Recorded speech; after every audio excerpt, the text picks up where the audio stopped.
Shalom, welcome to Challenging Torah. This week, Toldot is really the portion of essential questions. Who am I? What am I doing with my life? And why do I exist? The portion begins, and these are the generations of Isaac, Abraham's son. Abraham fathered Isaac, and Isaac was 42 years old when he took Rebekah to wife. Rebekah, the daughter of Bethuel, the Arameans, of Padamaran, the sister to Laban, the Aramean. Toldot, it means lineage. It means generation. We're passing it, lador vador. Yet once again, it's the same problem as the problem of Abraham. This time, it's Rebekah who is barren. There is no baby.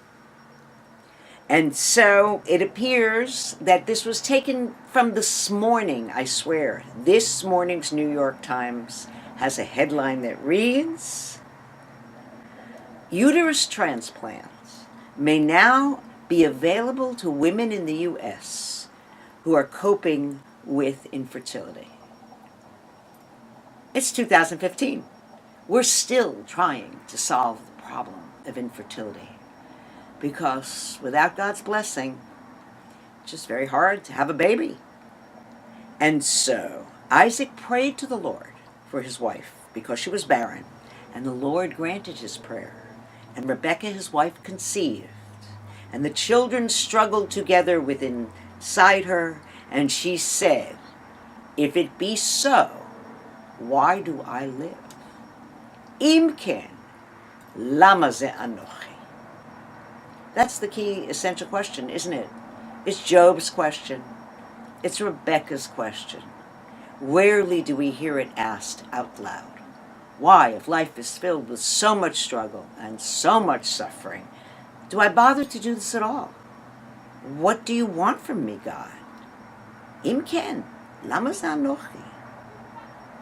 And the Lord said to her, "Two nations are in thy womb, and two peoples will be separated from your bowels. One people shall be stronger than the other, and the elder shall serve the younger." Now, there's a setup, isn't it? Another 3,500-year-old conundrum. We just opened the newspaper, and we're still on, is it possible to have a two-state solution? I'm sure when the Torah was passed, maybe they did have this in mind, because the story of Ishmael is exactly before the words, "These are the generations of Abraham." They've just told you Toldot Ishmael in the same chapter, chapter 25 of Genesis. We separate the portions, but it's one of those where the chapter is just telling about lineage. And the two nations struggled within her womb. And each character in this story, Rebekah, Isaac, Esau, Jacob, each one asks these existential questions in their own way. And so, first let's look at Isaac. Isaac became a rich man, became wealthy. Then Isaac sowed in the land and reaped the same year 100-fold. And Isaac became a wealthy man as the Lord blessed him. His wealth grew. The love of his wife for her husband did not. Can't win them all, we say. But Isaac never achieved that loving companionship, that cooperation that Abraham had with Sarah. In fact, Isaac is damaged. And as he gets older, the PTSD, clearly, of having been bound on a rock and about to be sacrificed by his father, affects him. They say that the angels cried at the moment of the Akedah, and the drops fell into Isaac's eyes, and that's why he became blind. It's a good image.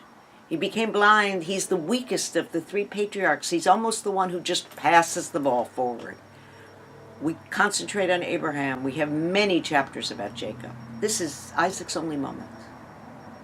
And he digs wells and he prospers, but that's it. And then we look at the sons. Esau, quote, And first came out Esau, all red and hairy all over, and they called his name Esau. He was a manly man. And after that came his brother, and his hand took hold of Esau's heel, and his name was Jacob, which means heel.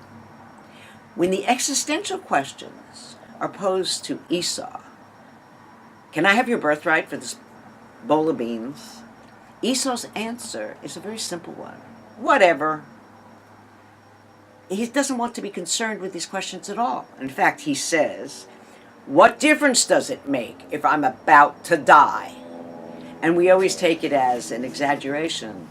But if we really understand that we're all about to die, many of the things we obsess about, what difference does it make? Then we have the real key to the story. The powerhouse of the story is really not Isaac, not Jacob, not Esau, it's Rebekah. She's asked the essential question. And from that moment on, as God speaks directly to her, she is a prophetess. It is Rebekah that is given the vision. And she maneuvers the story, much as many of our mothers and grandmothers ran a household. Carol Myers, a great Jewish feminist writer, talks about the difference between authority and power. Women didn't have authority, but they had the power. And up through the 20th century, this appears to be true. Maybe our daughters will also have authority and power, but my parents didn't. So Rebekah does what all good Jewish women have done throughout the ages. She manipulates. She's a major manipulator. And so she overhears her husband saying, I'm getting old, I need to pass my blessing. And when Rebekah, quote, heard Isaac spoke, she said to her son, go, I heard your father speaking. Bring me venison, that I may make savory food, and Isaac your father may bless you. Takes the skins off of a goat, places them on Jacob, completely in charge of the situation. And Jacob says, but I will be seen as a metatea, as a trickster, one who deceives. And Rebekah says, the curse will be on me. Don't worry about it. I've got the vision. I'm the prophetess. I know what I'm doing here. But for Jacob, literally he's uncomfortable in his own skin. And he does it. And he angers his brother. And once he has the blessing, Esau says, is there no blessing left for me? Because in the end, a life that we don't really know what we're doing, we can only ask that God's blessing grease the wheels with the oil, what we call the shefa of life, so that babies are born and blessings are bestowed on our families. We look for divine help. Bless me too. And so as we ask ourselves the questions, even Ken, if it's like this, Lama ze anochi? I'd like to ask for the blessing that we all find our own inner vision in this time of Shabbat and rest easily within our own skins. Shabbat Shalom.